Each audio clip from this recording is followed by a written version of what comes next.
माननीय अध्यक्ष जी, coding cold syrup पर मुझको आपने बोलने का अवसर दिया, इसके लिए आपका बहुत बहुत धन्यवाद। आज पूरे प्रदेश में ये बहुत ज्वलंत और गंभीर मामला है और इसमें अंतर्राष्ट्रीय स्तर पर एक संगठित गिरोह बना है, जो गिरोह देश के कई प्रांतों में और विदेशों में, नेपाल, श्रीलंका, बांग्लादेश, तमाम देशों में ये कोडिन कफ सिरप की सप्लाई हो रही है। इसमें भ्रष्टाचार का बड़ा मामला है। इसके साथ साथ जीएसटी का भी घपला हुआ है और बच्चों के जीवन के साथ खिलवाड़ किया गया है। औरैया में विधुना विधानसभा क्षेत्र के अंतर्गत 2 मासूम बच्चों रौनक और सोहन ने ये कोल्ड सिरप पिया और एक रौनक की मौत हो गई।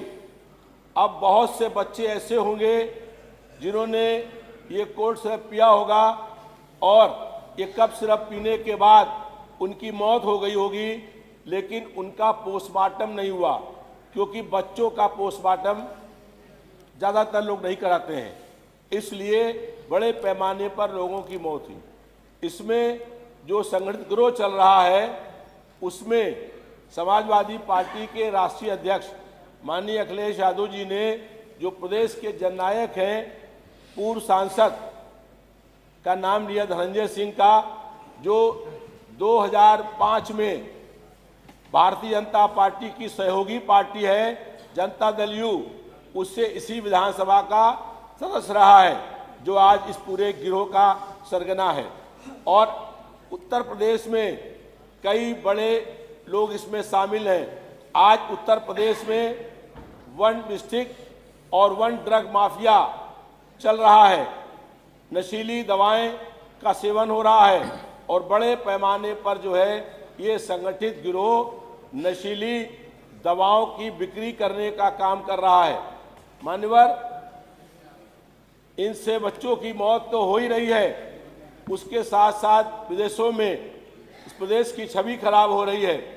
मध्य प्रदेश और राजस्थान में आप चैट जीपीटी खोल लीजिए, वहाँ पर 24 बच्चों की मौत लिखी हुई है। और देश में जब केंद्र में और प्रदेश में दोनों जगह एक ही पार्टी की सरकार है, डबल इंजन की सरकार है, तो प्रदेश और देश के अंदर जो ये अवैध कारोबार चल रहा है बड़े पैमाने पर, बहुत सालों से 700 कंपनियां बनाई गई। माननीय अध्यक्ष जी, 700 कंपनियां फर्जी कंपनियां बनाई गई। ये कंपनियां एक दिन में नहीं बन सकती हैं।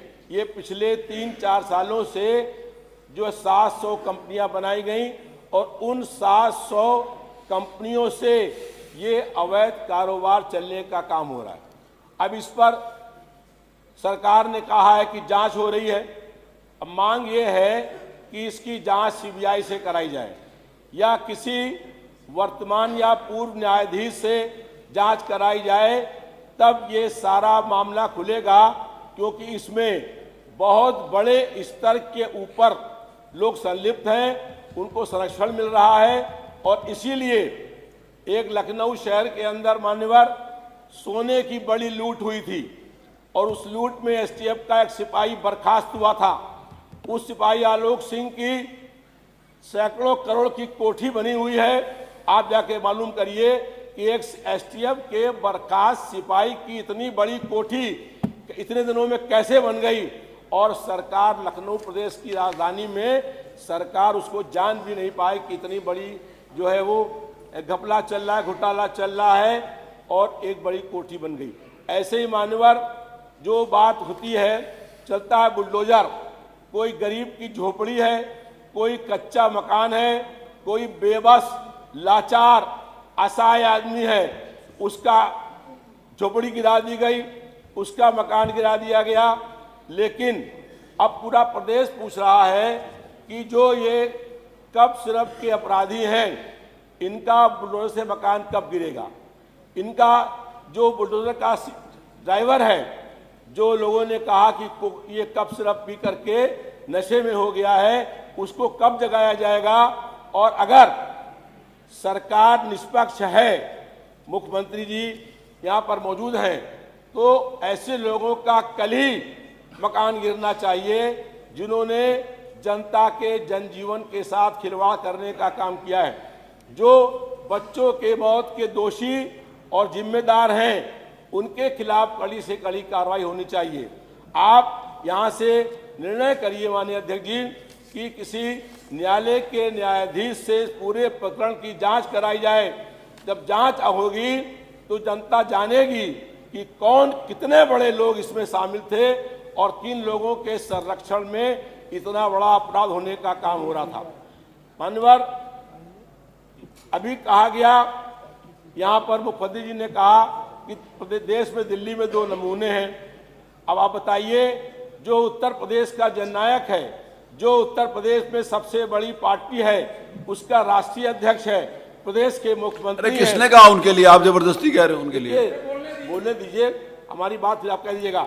2 नमूने कौन कहे गए? तो इसलिए मान्यवर, जो आज समाजवादी पार्टी के राष्ट्रीय अध्यक्ष माननीय अखिलेश यादव जी का जो लगातार जन आधार बढ़ रहा है और प्रदेश के अंदर जनता ने बदलाव का संकेत दे दिया है, और ये हो गया है कि अखिलेश यादव जी 2027 में प्रचंड बहुमत के साथ प्रदेश के मुख्यमंत्री बनने जा रहे हैं। उनके बारे में उनका ऐसी बातें करना जो उचित नहीं है। हम लोग ये चाहते हैं कि मान्यवर, इस मामले में एक कमेटी बना दीजिए आप यहाँ पर सर्वदलीय सब नेताओं की, क्योंकि ये बहुत गंभीर मामला है। इस गंभीर मामले के अंदर जो है आपको चाहिए कि सदन की सारी कार्रवाई रोक करके, ये लोक महत्व का अत्यंत महत्वपूर्ण विषय है, बच्चों की जान जा रही है और बड़े पैमाने पर जो है वो हजारों करोड़ रुपए का इसमें घपला हुआ है। उत्तर प्रदेश का ये सबसे बड़ा घपला है और इसमें जो आरोपी हैं, अपराधी हैं, उनको बचाने के लिए समाजवादी पार्टी से जोड़ने का काम हो रहा है। समाजवादी पार्टी बहुत पहले से ये मांग कर रही है कि जो भी इसमें अपराधी लिप्त हैं उनको गिरफ्तार किया जाए। जब हम लोग ये मांग कर रहे हैं कि उन्हें गिरफ्तार किया जाए और सरकार गिरफ्तार नहीं कर रही है, तो इसका क्या मतलब है? कौन उन लोगों को बचाने का काम कर रहा है और वो लोग किसके साथ हैं, ये स्पष्ट हो रहा है। जनता प्रदेश की जान रही है कि इन अपराधियों को बचाने का काम कौन कर रहा है और कौन ये मांग कर रहा है कि इनके अपराधियों के बुलडोजर से मकान गिराए जाएं। तो अध्यक्ष जी, मामला बिल्कुल स्पष्ट और साफ है।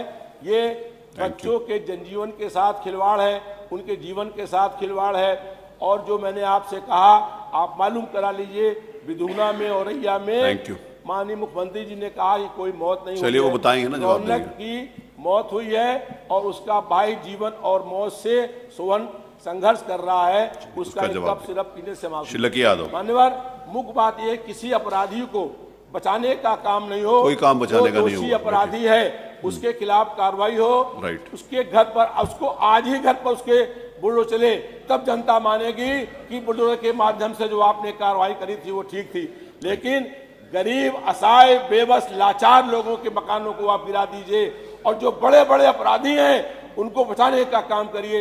जनता इसको माफ नहीं करेगी और 2027 में अपना निर्णय सुनाएगी और प्रदेश के अंदर इसी घटना के माध्यम से आपको बदलाव दिखाई पड़ेगा। इन बातों के साथ मुझे आपसे कहना है कि ये अत्यंत लोक महत्व का विषय है। सदन की सारी कार्रवाई रोक करके कम से कम इस पर 4 घंटे चर्चा करा जाने का काम करें। बैठिए।